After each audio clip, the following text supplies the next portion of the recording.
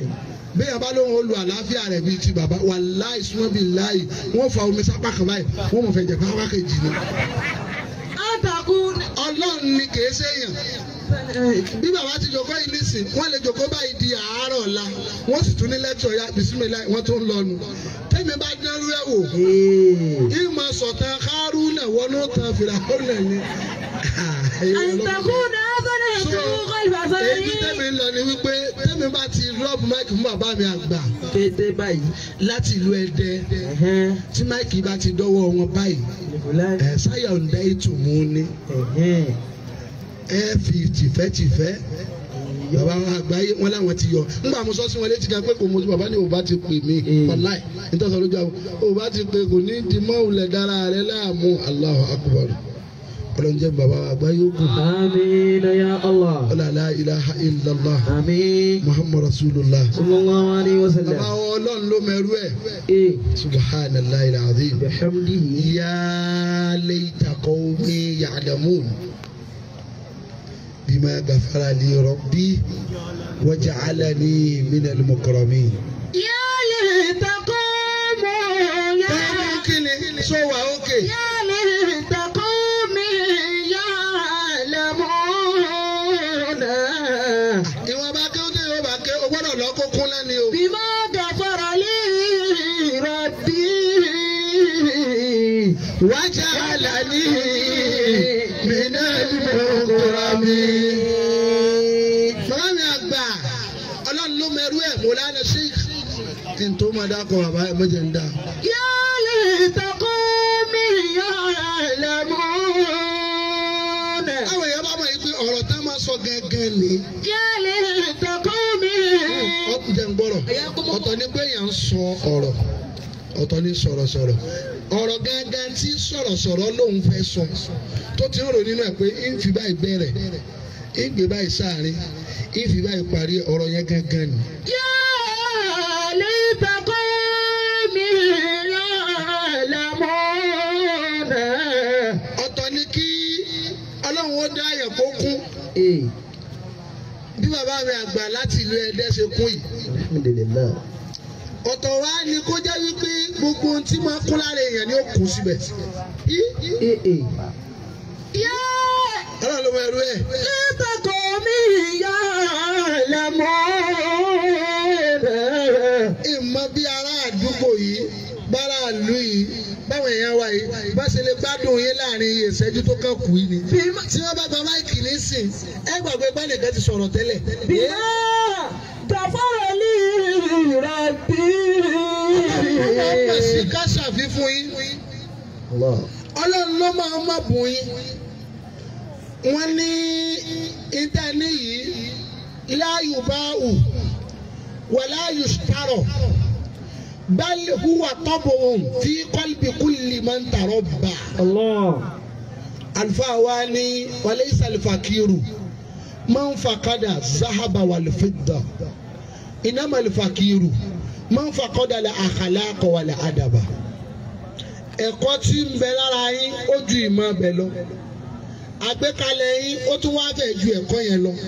Bẹ́ẹ̀ tí wá ń lò ó ìsìnmáàlù kìíní yẹn ọ̀rọ̀ ọmọ ó ní kíní kan tó yẹ pé èyí ó máa lò ó bó bá ṣe ń lò ní ó máa pọ̀ sí bó bá ṣe ń lò ní ó máa pọ̀ sí yẹsídù bí kẹsídàtì ìfáàkì mi ni ha bó bá ti ń lò ó sí ni mo máa pọ̀ sí. Ìmọ̀ kì í dín ẹ̀ sì ní gbọ́ láyé pé o lè wọlé mọ́júmọ́ wàhálà ìwọ̀n ti kó gbogbo kéwọ́ orí mi lọ. Ilé ìṣẹ̀lẹ̀ láíláí bàbá wa gbà Ọlọ́run ló mẹ́rú ẹ̀ láti ìlú Ẹdẹ Ọlọ́run ló fi ta ìsìláàmù lọ́rẹ. Bàbá oníwàásí àgbáyé ń sọ fún yín pé ẹ nílò bí tíṣà. Ọlọ́run ò ní kájú kú yín bàbá.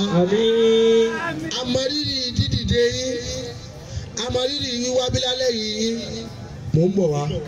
Wọ́n ní ká ṣe ọrẹ àti inú wa. Ẹ dákun ẹ fún mi lórúkọ àwọn èèyàn tí a bá lérò pé a nílò.